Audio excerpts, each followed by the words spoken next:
Madrid, mediados de la década de 1930. En una habitación modesta de la residencia de estudiantes DEA, en el barrio de Argüelles, José María Escrivá de Balaguer trabajaba sobre un escritorio cubierto de documentos canónicos. No eran textos litúrgicos ni reglas monásticas. Eran códigos de derecho, constituciones apostólicas, tratados sobre estados de perfección cristiana. El joven sacerdote buscaba algo que no existía en ninguna categoría jurídica de la Iglesia de su tiempo. Necesitaba un marco legal para una realidad que había percibido el 2 de octubre de 1928. La llamada universal a la santidad sin necesidad de abandonar el mundo secular.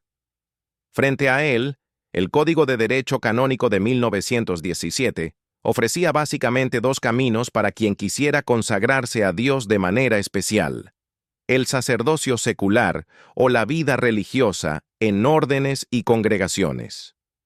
Ambos modelos implicaban algún grado de separación del mundo laical. Escrivá sabía que ninguno de los dos servía para lo que había entendido. No buscaba fundar otra orden religiosa. No buscaba crear un clero especial. Buscaba algo radicalmente distinto. Un camino de santidad para personas que permanecerían como ciudadanos comunes, con trabajos ordinarios, viviendo en sus familias, sin hábitos, sin claustros, sin votos públicos reconocibles. La pregunta que lo obsesionaba no era ¿cómo fundar?, sino ¿cómo no fundar lo que ya existe? Antes de continuar con esta historia sobre una de las decisiones institucionales más consecuentes del catolicismo del siglo XX, vale recordar que este canal explora la historia del Opus Dei con rigor documental. Si estos temas te interesan, suscríbete y activa las notificaciones para no perderte los próximos episodios. La cuestión central es precisa. ¿Por qué el Opus Dei no se constituyó como orden religiosa? La respuesta obvia sería decir que, porque no quiso. Pero esa formulación oculta el verdadero problema. Entre 1930 y 1947, Escrivá y los primeros miembros del Opus Dei enfrentaron una tensión jurídica y teológica sin precedentes claros. La Iglesia Católica tenía categorías para el clero secular, para los religiosos, para las órdenes mendicantes, para las congregaciones de votos simples, para las sociedades de vida común. No tenía categorías para laicos que vivieran una vocación de entrega total a Dios sin dejar de ser laicos en sentido pleno. El derecho canónico vigente asumía que quien se consagraba especialmente a Dios debía adoptar un estado de vida distinto al de los fieles comunes. La vida religiosa implicaba, entre otras cosas, votos públicos, vida en común, separación del siglo, obras corporativas de la orden, obediencia a superiores religiosos. El Opus Dei no haría nada de eso. No habría hábitos, ni monasterios, ni vida común obligatoria, ni separación del mundo. Los miembros trabajarían como ingenieros, médicos, abogados, obreros, amas de casa. Vivirían en sus domicilios particulares o en residencias que no serían conventos. No, pronunciarían votos públicos ante testigos oficiales de la Iglesia. No formarían una orden con obras institucionales propias en el sentido tradicional. Entonces, ¿qué serían? Para entender la magnitud de la decisión, es necesario comprender qué era una orden religiosa en el contexto canónico de los años 30. Según el Código de 1917, una orden religiosa era una sociedad aprobada por la Iglesia, en la cual los miembros emitían votos públicos solemnes o simples de pobreza, castidad y obediencia, y vivían en común bajo una regla. Las órdenes antiguas como benedictinos, franciscanos, dominicos, jesuitas, habían configurado durante siglos la estructura de la vida consagrada. Incluso las congregaciones más recientes, fundadas en los siglos XIX y XX, seguían este modelo con variaciones menores.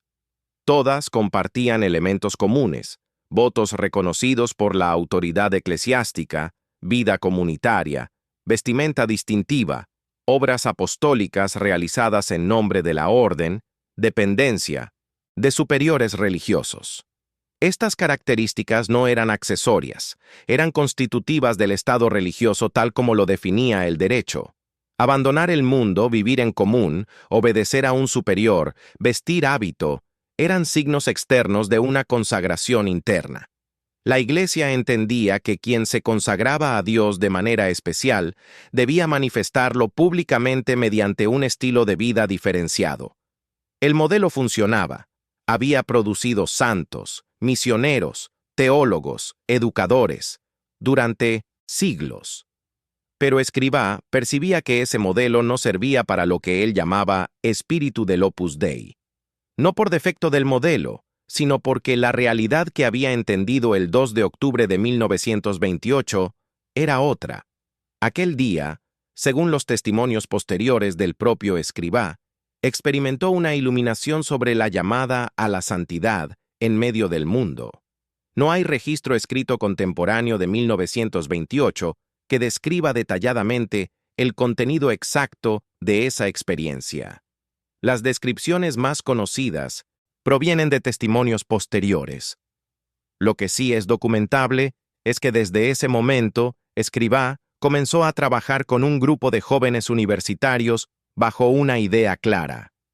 La santidad no requería retirarse del mundo ni cambiar de estado de vida. Un estudiante de medicina podía santificarse siendo médico, no a pesar de ser médico, sino precisamente mediante el ejercicio santificado de la medicina. Un obrero podía santificarse en el taller, una madre de familia en el hogar. No era necesario ingresar a un convento, ni hacerse religioso, ni dejar la profesión secular. Esta idea, que hoy puede parecer común, era revolucionaria en el contexto de la espiritualidad católica de los años 30. La espiritualidad se dividía tradicionalmente en dos vías: la vida religiosa para quienes buscaban la perfección cristiana, y la vida laical para quienes cumplían los mandamientos básicos sin aspirar a estados más altos de perfección. Escrivá proponía una tercera vía, o mejor dicho, rechazaba la división misma. La santidad no era patrimonio de religiosos, era llamada universal, y podía alcanzarse sin abandonar la vida secular. Esta intuición inicial chocaba frontalmente con las estructuras jurídicas disponibles. Si Escrivá quería que sus primeros seguidores vivieran esta espiritualidad de manera estable y reconocida por la Iglesia, necesitaba algún tipo de aprobación canónica. Pero las categorías disponibles no encajaban. Podía fundar una pía asociación de fieles, una hermandad, una cofradía. Pero esas figuras eran demasiado débiles, carecían de estructura estable, no permitían compromisos definitivos. Podía fundar una congregación religiosa, como habían hecho cientos de fundadores desde el Concilio de Trento. Pero eso obligaría a sus miembros a adoptar el estado religioso, es decir, a dejar de ser laicos en sentido estricto. Y precisamente eso era lo que no podía hacer sin traicionar la naturaleza de lo que había entendido. El dilema era real. Durante los primeros años de 1920, la década de 1930, Escrivá trabajaba bajo la jurisdicción del obispo de Madrid, aunque el Opus Dei, como tal, no tenía personalidad jurídica propia. Funcionaba de facto como un grupo de jóvenes que acudían a actividades de formación espiritual y recibían dirección del sacerdote fundador. No había votos, no había compromisos canónicos formales, no había aprobación oficial. Era una realidad viva pero jurídicamente inexistente. Los primeros miembros entendían que se comprometían con Dios a buscar la santidad en su vida ordinaria. Pero ese compromiso no estaba formalizado en términos canónicos. Escrivá insistía en que no debían considerarse religiosos. No debían cambiar de estado. Debían seguir siendo plenamente seculares. Pero ¿cómo sostener eso en una iglesia que identificaba la consagración especial con el estado religioso? ¿Cómo explicarle a un obispo que estos jóvenes tenían una vocación especial, pero no eran religiosos? ¿Cómo justificar que vivían bajo dirección espiritual permanente, que se comprometían a la castidad, la pobreza y la obediencia entendidas de cierta manera, pero que no eran religiosos? La tentación obvia habría sido amoldarse a lo existente, fundar una congregación religiosa laical, como existían ya algunas. Pero Escrivá percibía que eso sería un error fatal. Si los miembros del Opus Dei se hacían religiosos, perderían precisamente lo que constituía la esencia de su vocación: la secularidad plena. Un religioso, aunque fuera laico, vivía en un estado canónico, distinto al del resto de los fieles. El Opus Dei quería que sus miembros fueran indistinguibles jurídicamente de cualquier otro bautizado laico, salvo por su compromiso interno de buscar la santidad en su profesión secular. Esta postura generaba incomprensión. Escrivá debió explicar innumerables veces que el Opus Dei no era una orden religiosa. En 1941, escribió un documento interno donde precisaba que el Opus Dei no es, no ha sido, no será jamás una orden religiosa. No se trataba de una cuestión de gusto o de estrategia pastoral. Era una cuestión de identidad. Ser orden religiosa habría significado adoptar un modelo que contradiría la naturaleza secular del instituto. Pero esta afirmación generaba preguntas lógicas. Si no eran religiosos, ¿qué eran?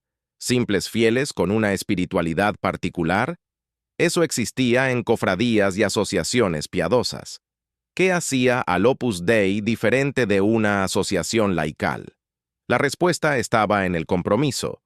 Los miembros del Opus Dei se comprometían de manera definitiva y plena con Dios mediante lo que más tarde se llamaría incorporación. No era un voto público religioso, pero era un acto de entrega total. Vivían la pobreza mediante el desprendimiento de bienes y la austeridad en el uso de recursos, pero cada uno administraba sus propios bienes. Vivían la castidad mediante el celibato apostólico, pero no pronunciaban voto público de castidad ante la Iglesia. Vivían la obediencia mediante la sujeción a los directores del Opus Dei en cuestiones espirituales y apostólicas, pero no renunciaban a su libertad civil ni dependían de superiores religiosos. Este equilibrio era casi imposible de explicar en el lenguaje canónico de la época. El derecho de 1917 no contemplaba figuras intermedias. O eras religioso, o eras laico, sin compromisos especiales. El Opus Dei se situaba en un territorio inexplorado, y esta indefinición jurídica generaba problemas prácticos. ¿Bajo qué autoridad operaba? ¿Quién aprobaba sus estatutos? ¿Cómo se garantizaba que no derivara en herejía o en desviación doctrinal? Escrivá buscó aprobaciones parciales. En 1941, el obispo de Madrid, Leopoldo Eijo y Garay, aprobó el Opus Dei como pía unión. Era un primer reconocimiento, pero insuficiente. Una pía unión era una asociación de fieles sin estructura jurídica sólida, dependiente del obispo local, sin posibilidad de extenderse a otras diócesis sin permiso de cada obispo. Y el Opus Dei ya estaba operando en varias ciudades españolas. Necesitaba una figura jurídica que le permitiera cierta autonomía y expansión. En 1943, Eijo y Garay erigió el Opus Dei como sociedad de vida común, sin votos públicos. Era un paso adelante.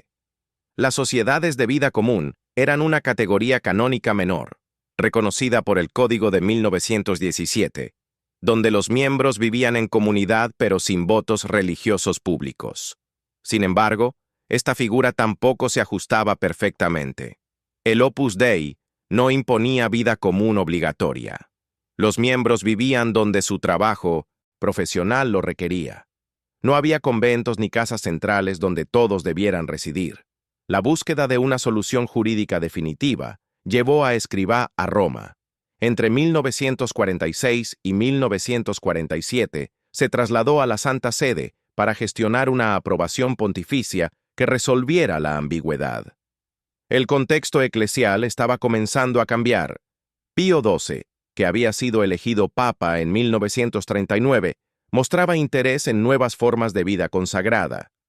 Durante los años 40, el Vaticano empezó a discutir la posibilidad de crear una nueva figura jurídica: los institutos seculares. Estos institutos serían sociedades de personas que se consagraban a Dios mediante votos o compromisos equivalentes, pero que permanecían en el mundo secular sin adoptar el estado religioso. La idea respondía a una necesidad que varios movimientos y fundadores habían percibido durante el siglo XX. No solo el Opus Dei buscaba este camino, había otras iniciativas en Francia, Italia, Alemania, de grupos que querían vivir una consagración plena sin ingresar a órdenes religiosas. El Vaticano percibía que el mundo moderno requería presencia de cristianos plenamente comprometidos dentro de las estructuras seculares. Los religiosos, por su separación visible del mundo, tenían un apostolado limitado en ciertos ambientes. Hacían falta cristianos que vivieran en esos ambientes sin distinciones externas, pero con una formación y compromiso equiparables a los de los religiosos. El 2 de febrero de 1947, Pío XII promulgó la Constitución Apostólica Provida Mater Ecclesia, que creaba oficialmente la figura jurídica de los institutos seculares. El documento definía a estos institutos como sociedades cuyos miembros profesaban los consejos evangélicos en el mundo, sin adoptar vida religiosa externa. Permanecían en sus profesiones seculares, vivían en sus domicilios, no usaban hábito, no estaban obligados a vida común, pero se comprometían establemente, mediante votos o promesas equivalentes, a vivir la pobreza, la castidad y la obediencia. Esta nueva categoría jurídica ofrecía al Opus Dei el marco que había estado buscando. No era una orden religiosa, era un instituto secular. La diferencia era crucial. Los miembros de un instituto secular no eran religiosos, eran laicos consagrados o clérigos seculares consagrados, según el caso, pero mantenían su estado civil original. No abandonaban el siglo. Su consagración se vivía dentro del mundo, no al margen o en contraste con el mundo. El 24 de febrero de 1947, apenas 3 semanas después de la promulgación de Provida Mater Ecclesia, la Santa Sede aprobó al Opus Dei como instituto secular de derecho pontificio. Era la primera institución aprobada bajo esta nueva figura jurídica. La aprobación confirmaba oficialmente que el Opus Dei no era ni sería una orden religiosa. Esta decisión de 1947 cerró un debate que había durado 17 años. Desde 1930, Escrivá había resistido la tentación de amoldarse a las categorías existentes. Podía haber fundado una congregación religiosa laical, como los Hermanos de las Escuelas Cristianas o los Hermanos Maristas. Habría sido canónicamente más simple. Habría evitado años de ambigüedad jurídica, pero habría traicionado la intuición original. Los miembros del Opus Dei no debían ser religiosos porque su vocación consistía precisamente en santificar el mundo desde dentro, como ciudadanos comunes, sin marcas externas de consagración. La aprobación como instituto secular reconocía esta identidad, pero también planteaba nuevas preguntas. ¿Cómo se vivía concretamente la secularidad consagrada? ¿Cómo se diferenciaba a un miembro del Opus Dei de un religioso si ambos vivían castidad, pobreza y obediencia? La diferencia no estaba en los compromisos internos, sino en el modo de vivirlos. Un religioso vivía la pobreza mediante la renuncia a la propiedad personal y la vida en común con bienes compartidos. Un miembro del Opus Dei vivía la pobreza administrando sus propios bienes con austeridad y desprendimiento, pero sin renunciar a la propiedad.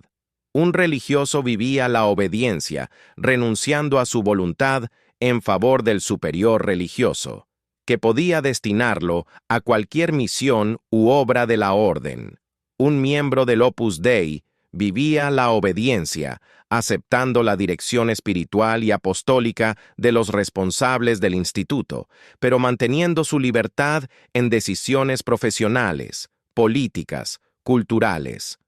Un religioso vivía la castidad en un contexto de vida común separada del mundo. Un miembro del Opus Dei vivía la castidad en medio del mundo, en su ambiente laboral ordinario, sin la protección de muros conventuales. Esta secularidad radical implicaba riesgos y tensiones. Un religioso vivía protegido por la estructura de su orden. Tenía una comunidad constante, unas obras institucionales definidas, un hábito que lo identificaba. Un miembro del Opus Dei carecía de esas protecciones externas. Vivía en el mundo común, sujeto a las tentaciones y dificultades de cualquier laico.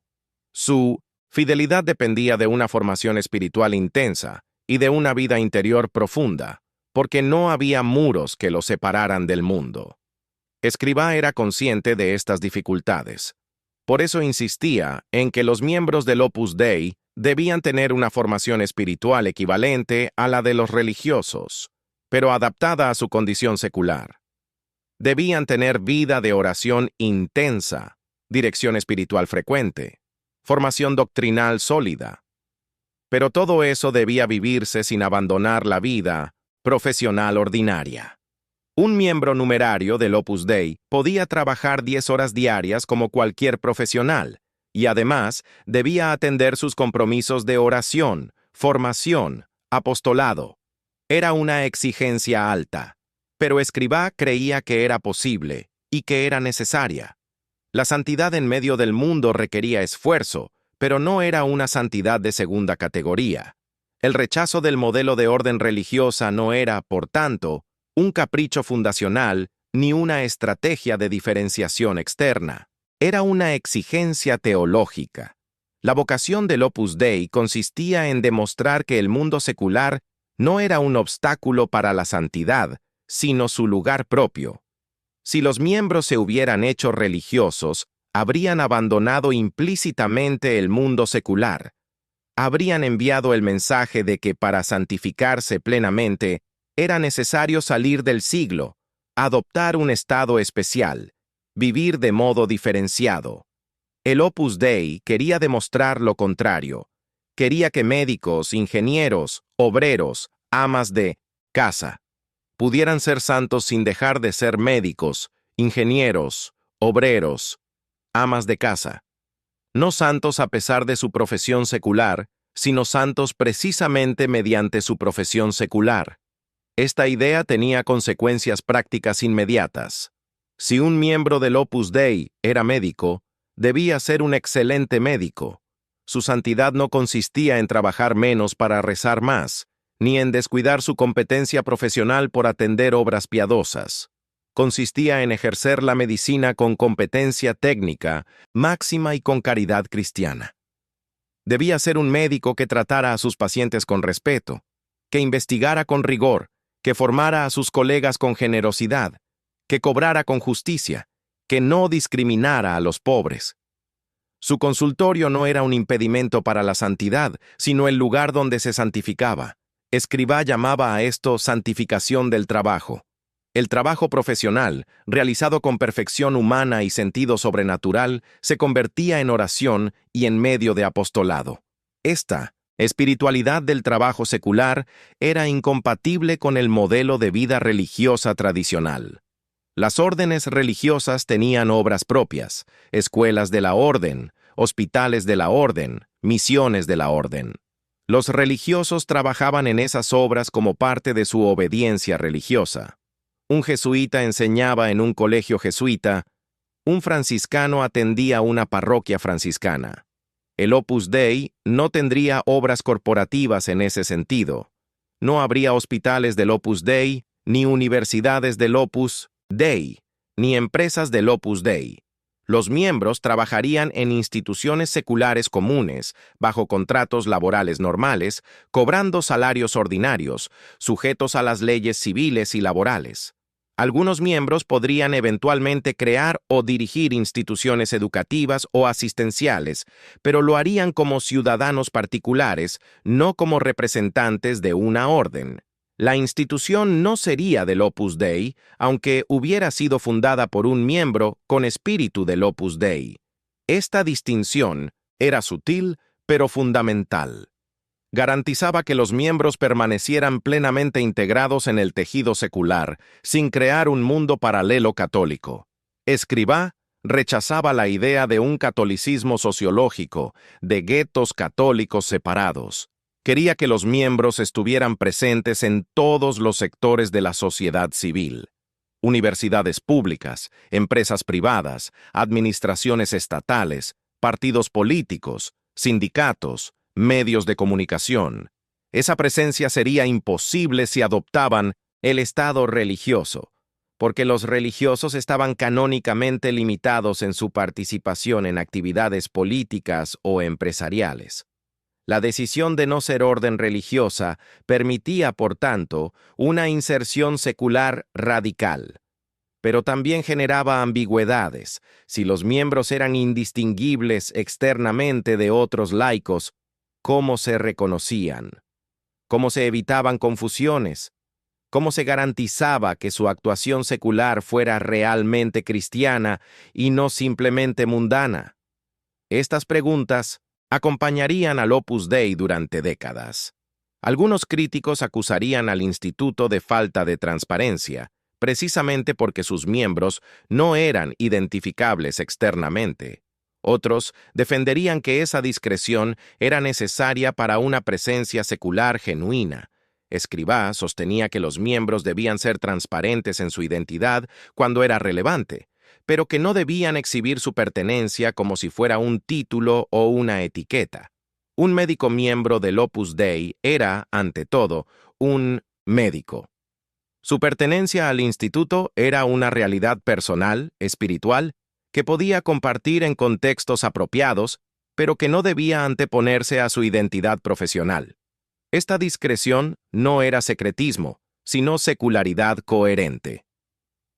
La aprobación de 1947 como instituto secular confirmó que la Iglesia aceptaba esta visión. Pero es importante precisar que la figura de instituto secular, tal como fue definida por Provida Mater Ecclesia, era todavía experimental.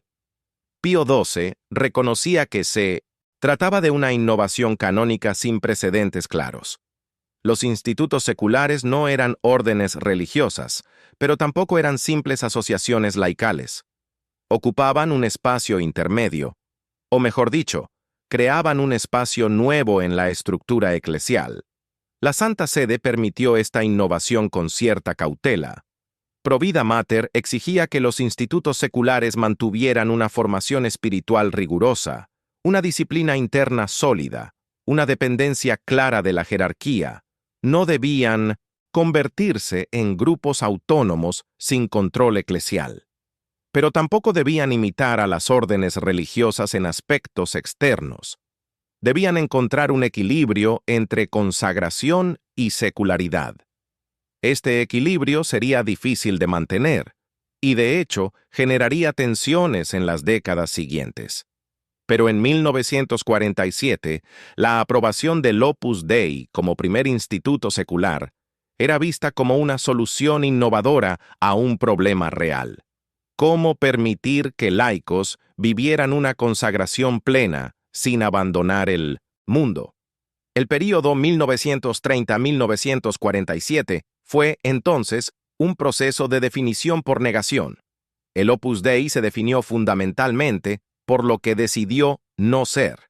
No fue una orden religiosa, no fue una congregación de vida común, no fue una asociación piadosa laxa, no fue un movimiento de apostolado sin compromisos estables. Fue una realidad nueva que requirió una categoría jurídica nueva. Esta novedad no era buscada por afán de originalidad, sino por fidelidad a una intuición fundacional. La santidad es posible y necesaria en medio del mundo secular. Los miembros del Opus Dei debían ser santos, precisamente como seculares, no a pesar de ser seculares. Esta afirmación, que hoy puede sonar trillada, era revolucionaria en los años 30. La teología espiritual católica había asumido durante siglos que la perfección cristiana requería algún grado de separación del mundo. Los grandes maestros espirituales habían sido en su mayoría religiosos: Benito, Francisco, Domingo, Ignacio, Teresa, Juan de la Cruz. Existían santos laicos, pero generalmente eran terciarios de alguna orden, o personas que habían vivido vidas excepcionales de penitencia y caridad. No existía una espiritualidad laical secular ordinaria comparable en rigor y exigencia a la vida religiosa. Escrivá proponía precisamente eso: una espiritualidad laical que no fuera de segunda categoría, que no fuera una versión aguada de la vida religiosa, sino un camino propio, con su lógica interna, con sus exigencias específicas, con su belleza particular. El trabajo secular no era un obstáculo a superar, sino el material con el que se construía la santidad. La familia no era una concesión a la debilidad humana, sino un lugar de santificación. La vida política, económica, cultural, no eran realidades profanas que el cristiano debía evitar, sino campos donde debía estar presente con competencia y con conciencia cristiana. Esta visión positiva del mundo secular chocaba con cierta tradición que veía el mundo como enemigo del alma. No es que Escrivá fuera ingenuo sobre los peligros del mundo. Conocía perfectamente la doctrina sobre el pecado, las tentaciones, las estructuras de pecado, pero no creía que la solución fuera huir del mundo, sino santificarlo desde dentro. Y para eso hacían falta cristianos que estuvieran plenamente en el mundo, que conocieran sus lenguajes, sus dinámicas, sus problemas, y que llevaran allí la luz del Evangelio. Esos cristianos no podían ser religiosos, porque los religiosos estaban, por definición canónica, separados del siglo. La tensión entre consagración y secularidad que el Opus Dei encarnaba no era fácil de sostener. Requería una formación espiritual exigente, una dirección espiritual atenta, una vigilancia constante sobre posibles desviaciones. El riesgo de mundanización era real. Si un miembro del Opus Dei vivía plenamente en el mundo, participaba de la vida política, manejaba dinero, buscaba éxito profesional, ¿cómo garantizar que su vida seguía siendo santificada y no simplemente secular en sentido peyorativo? Escrivá insistía en que la clave estaba en la intención y en los medios. La intención debía ser siempre la gloria de Dios y el bien de las almas. Los medios debían ser siempre lícitos, honestos, coherentes con el Evangelio. Un miembro del Opus Dei podía buscar el éxito profesional, pero no a cualquier precio. No podía mentir, engañar, explotar, discriminar.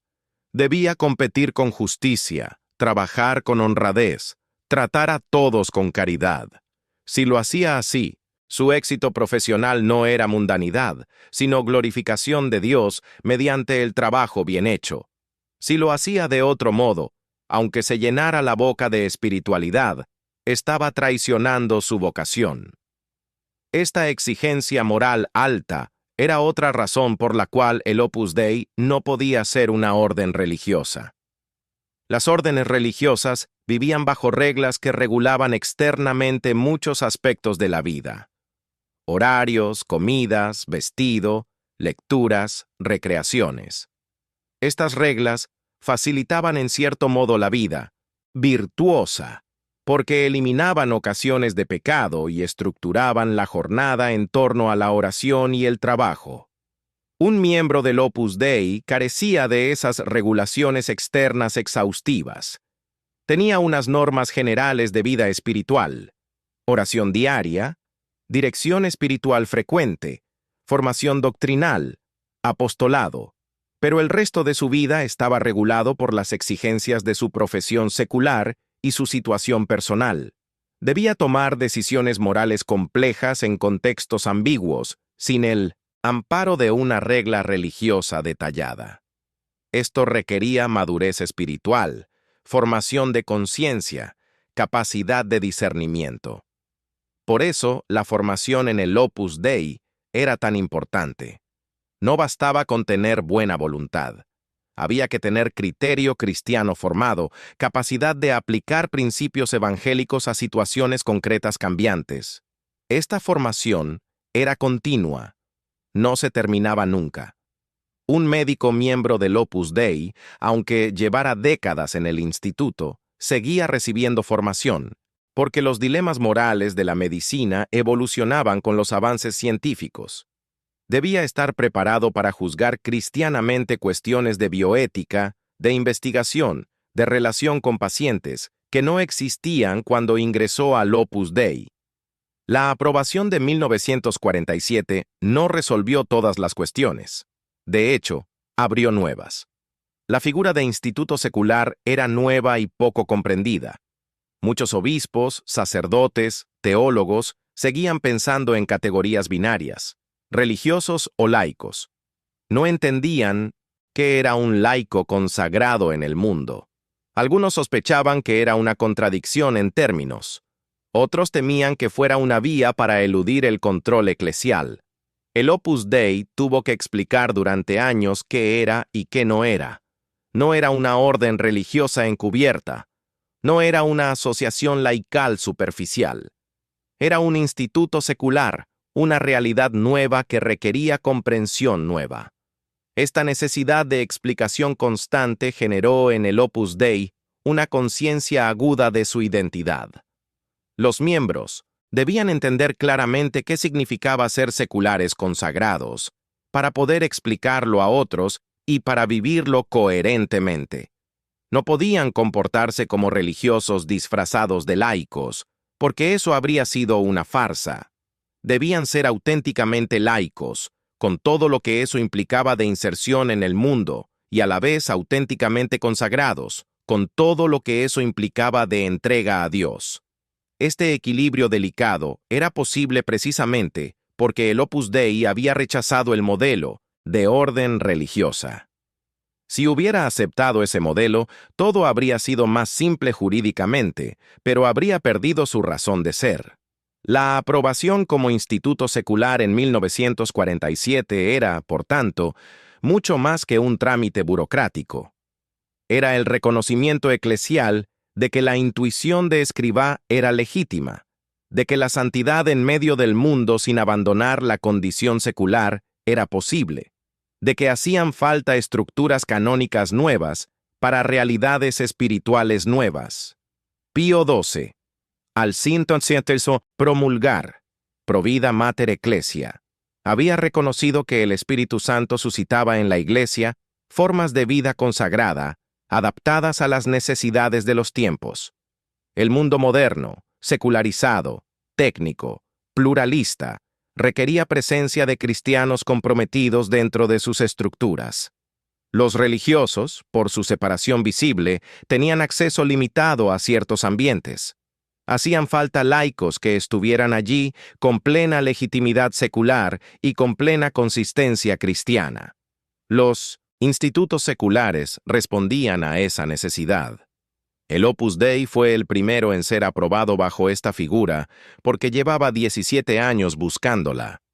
Escrivá había intuido antes de 1947 lo que Pío XII formalizaría en Provida Mater. Cuando la Constitución Apostólica fue promulgada, el Opus Dei ya tenía una experiencia consolidada de vida secular consagrada. Tenía miembros trabajando en universidades, empresas, administraciones. Tenía una pedagogía espiritual probada. Tenía estructuras de gobierno y formación funcionales. Lo que le faltaba era el reconocimiento jurídico adecuado. La aprobación de 1947 se lo dio. Pero esa aprobación no cambió la naturaleza del Opus Dei, simplemente la reconoció. El Opus Dei en 1947 era sustancialmente el mismo que en 1930, con la diferencia de que ahora tenía un marco canónico apropiado. Esto permitió su expansión. Como instituto secular de derecho pontificio, podía establecerse en cualquier diócesis del mundo con la sola autorización de la Santa Sede, sin necesidad de pedir permiso a cada obispo local. Esto facilitó la internacionalización que comenzó en los años 50.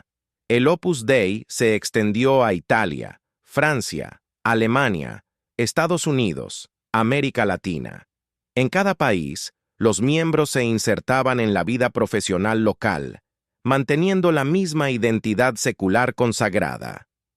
La decisión de no ser orden religiosa tuvo, por tanto, consecuencias de largo alcance. Configuró no solo la estructura jurídica del Opus Dei, sino su espiritualidad, su pedagogía, su modo de inserción en la sociedad. Un Opus Dei constituido como orden religiosa habría sido algo completamente distinto. Habría tenido monasterios, hábitos, obras corporativas, una presencia social reconocible. Habría tenido un papel eclesial importante, como lo han tenido y tienen las grandes órdenes. Pero no habría cumplido la misión específica que Escrivá entendió en 1928. Demostrar que la santidad es posible en medio del mundo secular ordinario, sin adoptar un estado de vida diferenciado. Esta demostración no era teórica, era existencial. Se demostraba viviéndola. Cada miembro del Opus Dei que se santificaba en su profesión secular, que ejercía su trabajo con competencia y con caridad, que formaba una familia cristiana, que participaba en la vida cívica con responsabilidad, era una prueba viviente de que la santidad laical secular era real. El período 1930-1947 fue, en este sentido, un período fundacional en el sentido más profundo. No solo se fundó una institución. Se fundó un modo de vida, se exploró un camino nuevo, se creó una categoría jurídica, se demostró la viabilidad de una espiritualidad. Todo eso se hizo rechazando sistemáticamente el modelo de orden religiosa. Ese rechazo no fue negativo, sino afirmativo. Fue la afirmación de que el mundo secular es lugar de santidad, de que el laicado tiene una vocación propia a la santidad, que no es imitación de la vida religiosa, de que la Iglesia necesita cristianos plenamente seculares y plenamente santos. Estas afirmaciones, que el Concilio Vaticano II haría suyas en la década de 1960 al hablar de la llamada universal a la santidad y del apostolado de los laicos, fueron vividas y estructuradas por el Opus Dei desde los años 30. Cuando el concilio afirmó en la Constitución dogmática Lumen Gentium que todos los fieles están llamados a la santidad y que el mundo secular es lugar propio de santificación de los laicos, estaba confirmando teológicamente lo que el Opus Dei había estado viviendo durante décadas. Esta coherencia entre intuición fundacional, estructura jurídica y vida efectiva es notable. Escrivá no aceptó compromisos que facilitaran la aprobación canónica a costa de traicionar la naturaleza secular del instituto. Esperó 17 años hasta que apareciera una figura jurídica adecuada. Esa paciencia y esa firmeza fueron decisivas. Si en 1935 o 1940 hubiera cedido a la presión de conformarse como congregación religiosa, el Opus Dei sería hoy otra cosa. Sería probablemente una congregación laical respetable, con obras educativas y asistenciales, con una espiritualidad particular, pero sin la radicalidad secular que lo caracteriza. La aprobación de 1947 cerró ese período de búsqueda. El Opus Dei había encontrado su lugar en la estructura canónica de la Iglesia, pero ese lugar no era un compartimento preexistente al que adaptarse. Era un espacio nuevo que el Opus Dei había ayudado a crear, junto con otras iniciativas similares que convergieron en la figura de instituto secular. La importancia de esta innovación jurídica a veces se subestima.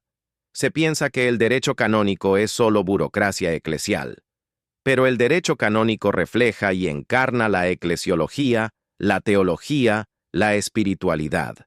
Cuando la Iglesia crea una nueva categoría jurídica, está reconociendo una nueva realidad teológica. La creación de los institutos seculares en 1947 fue el reconocimiento de que la consagración a Dios no requiere necesariamente abandonar el mundo secular. Esto era una novedad mayor.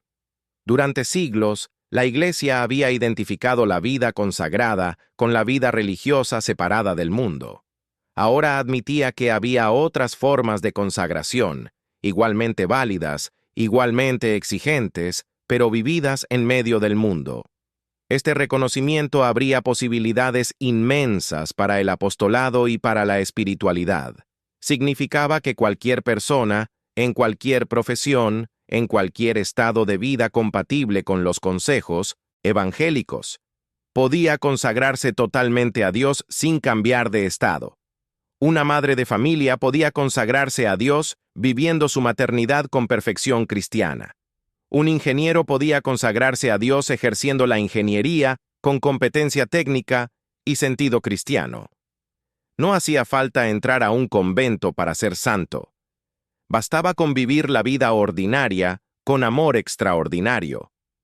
Esta perspectiva, que hoy es común en la teología católica, era revolucionaria en los años 40, y el Opus Dei fue pionero en vivirla y estructurarla.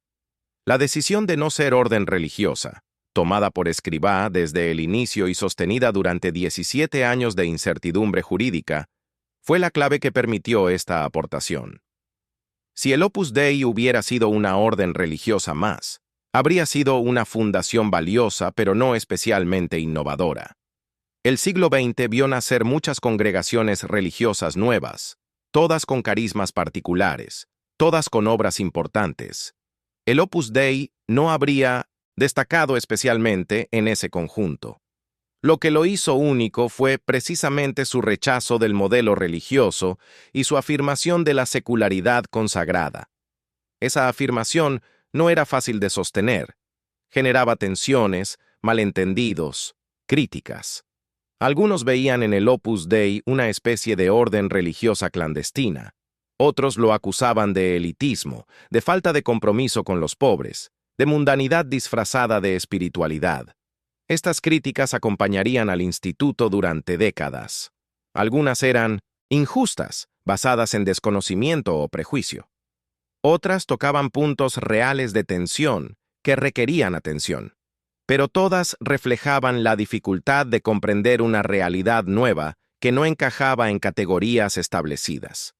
El Opus Dei respondió a estas críticas no principalmente con apologética, sino con vida, mostrando miembros que eran efectivamente santos, que ejercían sus profesiones con competencia y con caridad, que contribuían al bien común desde sus puestos seculares, que formaban familias cristianas ejemplares.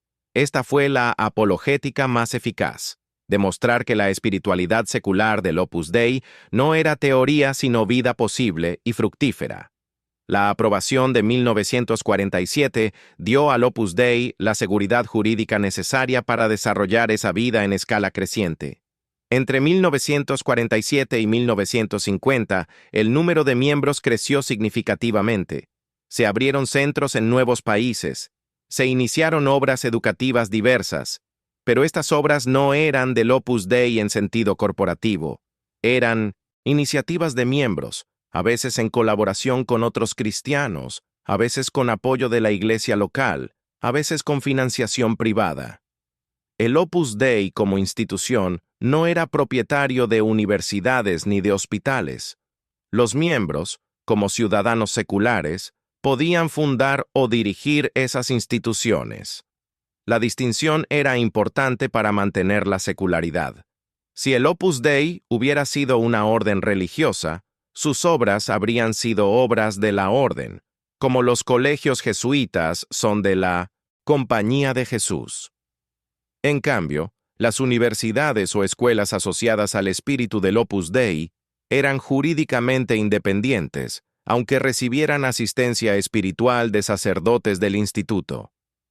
Esta estructura flexible permitía una presencia secular genuina. Los miembros del Opus Dei no trabajaban para el Opus Dei, sino en sus profesiones civiles.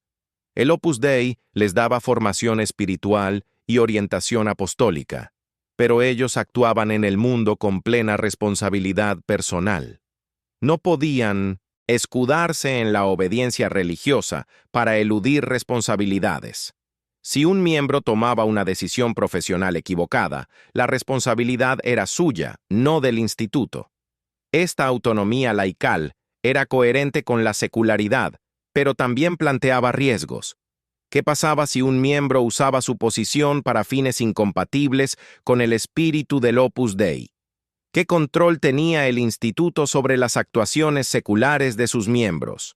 Estas preguntas no tenían respuestas fáciles. El Opus Dei no era una orden religiosa con jurisdicción sobre todos los aspectos de la vida de sus miembros. Era un instituto que daba formación espiritual y requería coherencia de vida, pero que respetaba la autonomía secular de sus miembros. Si un miembro se desviaba gravemente, podía ser apartado del instituto, pero el instituto no podía controlar preventivamente cada decisión profesional o política. Esta limitación era inherente a la secularidad. Si el Opus Dei hubiera querido control total, habría tenido que ser orden religiosa. Al rechazar ese modelo, aceptó implícitamente los riesgos de la libertad laical.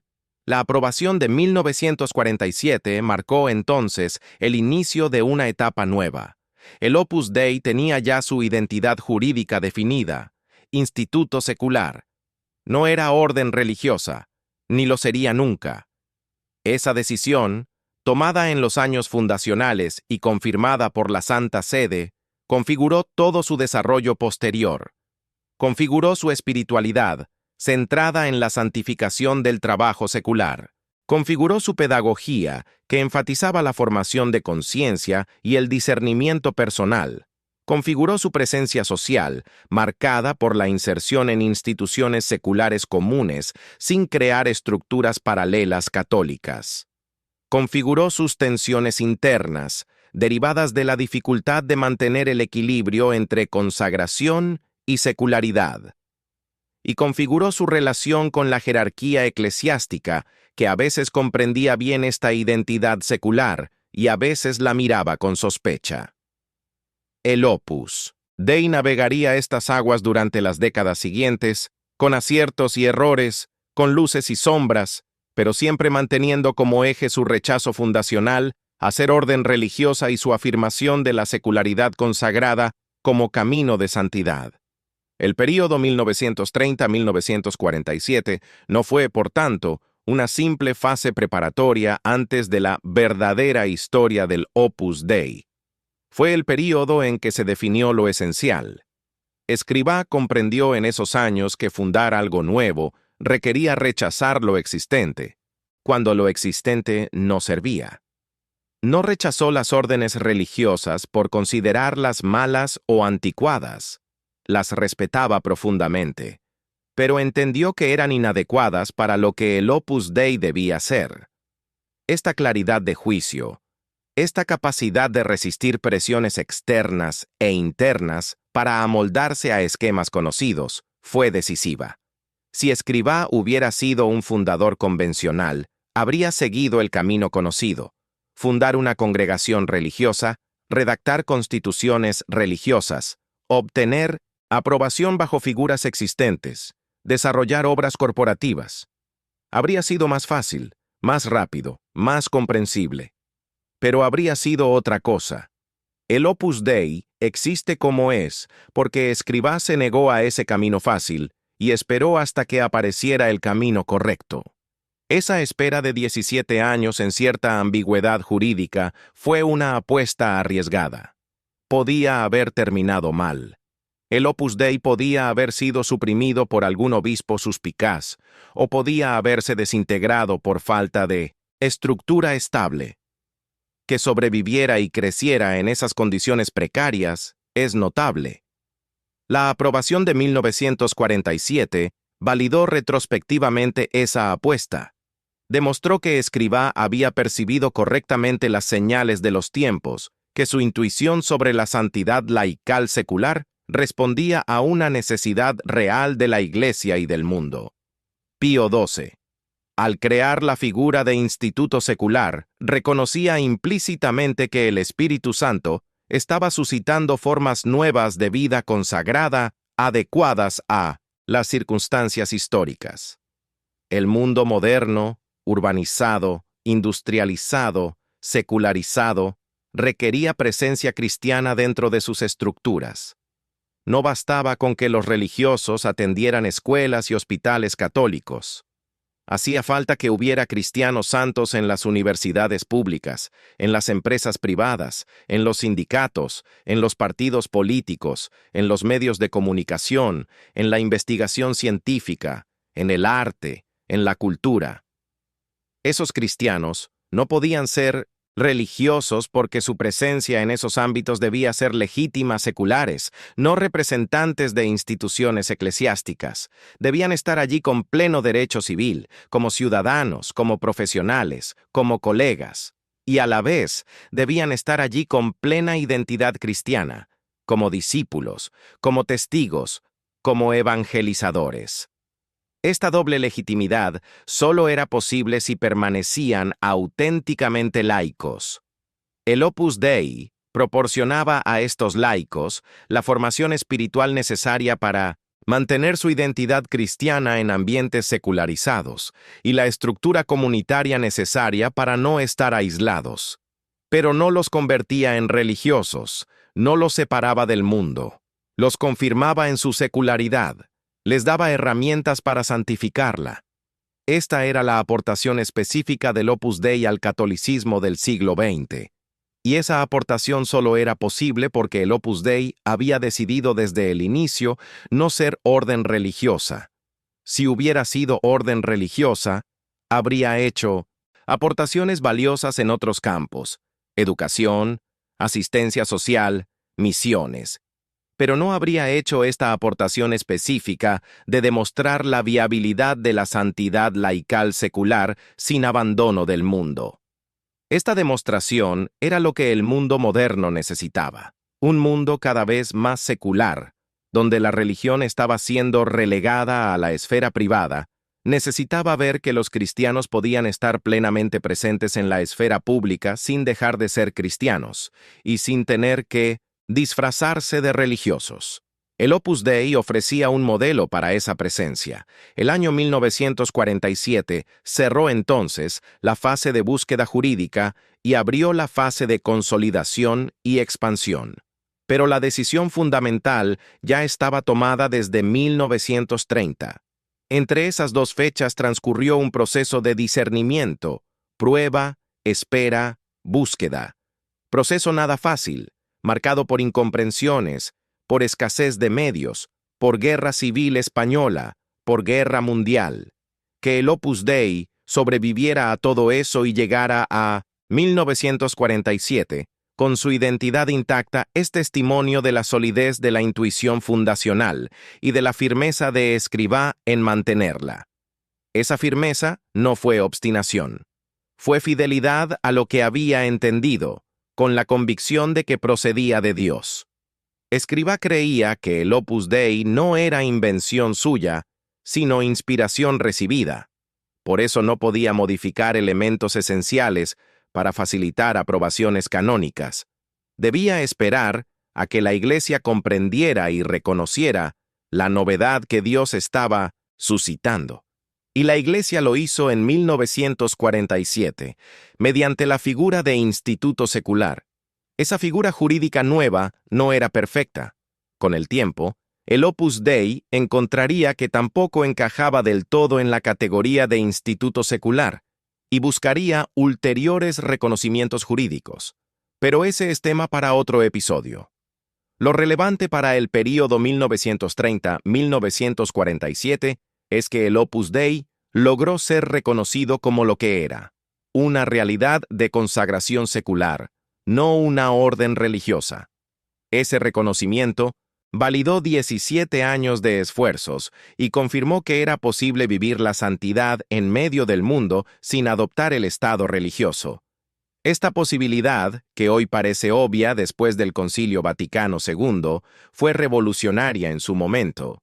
Y el Opus Dei fue pionero en abrirla, precisamente porque tuvo la audacia de rechazar el camino establecido de las órdenes religiosas y buscar uno nuevo. Esa audacia, esa fidelidad, esa paciencia, definen el período fundacional tanto como cualquier fecha, o evento concreto. El Opus Dei se fundó no solo el 2 de octubre de 1928, sino a lo largo de los 17 años siguientes en cada decisión de no ser orden religiosa, en cada espera de la aprobación adecuada, en cada explicación a obispos y teólogos de qué era esta realidad nueva.